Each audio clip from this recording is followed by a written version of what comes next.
সামনে আসছে মকর সংক্রান্তি। এই মকর সংক্রান্তিতে আপনারাও বাড়িতে এরকম নরম তুলতুলে রসবড়া বাড়িতে বানিয়ে নিতে পারেন। তাহলে চলুন রেসিপিটা আজকে আমি শেয়ার করে নিই।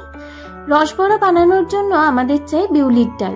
আমি এখানে 150 গ্রাম বিউলির ডালকে 2 থেকে 3 ঘন্টার জন্য ভিজিয়ে রেখেছিলাম। ভিজিয়ে রাখবার পর বিউলির ডালটা ভালো করে ফুলে উঠেছে। এবার আমি বিউলির ডালটাকে ভালো করে ছেঁকে নেব, কারণ বিউলির ডালের মধ্যে যে পুরনো জলটা ছিল সেটাকেও আমি ফেলে আরও একবার দুবার ধুয়ে নিয়ে ছেঁকে নিয়ে তারপর বিউলির ডালটা বেটে নেব। আমি এখানে 150 গ্রাম বিউলির ডাল নিয়েছি। 150 গ্রাম বিউলির ডালের জন্য ঠিক 1/4 কাপ মতন আমি জল দিয়ে এটা বেটে নেব। এর থেকে বেশিও না কম না। আর তার সাথে দেব নুন আর মৌরি। ডালটা ভালো করে বাটা হয়ে গেলে আমি একটা বড় পাত্রের মধ্যে নিয়ে এটাকে ফেটিয়ে নেব। যত ভালো করে ফেটানো হবে তত বড়াগুলো ভালোভাবে ফুলবে, রস টানবে।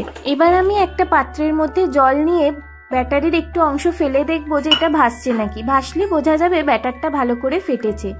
এবার রস বড়ার জন্য আমি গুড়ের শিরা বানাবো। তার জন্য নেব 1 কাপ চিনি, 2 কাপ জল আর 100 গ্রাম মতন নলেন গুড় দিয়ে এটাকে ফুটিয়ে নেব। কিন্তু যেন কোনো তার বা জালি তৈরি না হয়, এরকম একটা কনসিস্টেন্সিতে ফোটাতে হবে। এই গুড়ের শিরাটা একপাশে ভালো করে ফুটুক, আমি আরেক দিকে বসিয়ে দিচ্ছি কড়াই। তার মধ্যে আমি বড়াগুলো ভাজার জন্য তেল নিয়ে নিচ্ছি। তেলটাকে প্রথমে ভালো করে হিট করে নিয়ে তারপর জোরটা কমিয়ে দিতে হবে। তারপর একটা একটা করে বড়া এরকম পটলির মতন করে তেলের মধ্যে ছেড়ে দিতে হবে।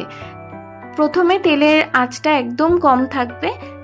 তাতে কি হবে, বড়াগুলোর ভিতর অবধি ভালো করে সিদ্ধ হবে। প্রথমেই যদি হাই ফ্লেমে বড়াগুলোকে ভাজা হয় তাহলে বাইরের দিকগুলো শক্ত থেকে যাবে আর ভিতরের দিকটা একদম কাঁচা থেকে যাবে।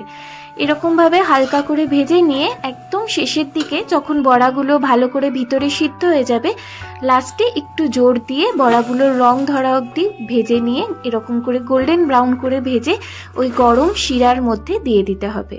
সবটাই গরম গরম করতে হবে, কিন্তু শিরার আঁচ থাকবে না, শিরাটা গরম থাকবে। রস বড়াগুলো ওর মধ্যে দিয়ে দিতে হবে। এরপরে আমি সেকেন্ড ব্যাচটাও ভালো করে ভেজে নিচ্ছি। ভেজে নিয়ে আমি সবটাই রসের মধ্যে দিয়ে দেবো। রসের মধ্যে দিয়ে আমি 2 মিনিট মতন ঢাকনা চাপা দিয়ে রেখেছিলাম। তাতেই দেখুন রস বড়াগুলো সাথে সাথে ফুলে গেছে, কারণ গরম রসের মধ্যে গরম বড়া পড়েছিল, তার জন্য সব রসগুলো বড়াগুলো ভালো করে চুষে নিয়েছে।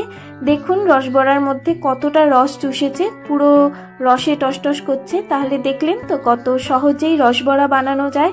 আপনারাও বাড়িতে এই রকম ভাবে রস বড়া বানিয়ে নেবেন। আর এই রেসিপিটা কেমন লাগলো অবশ্যই জানাবেন।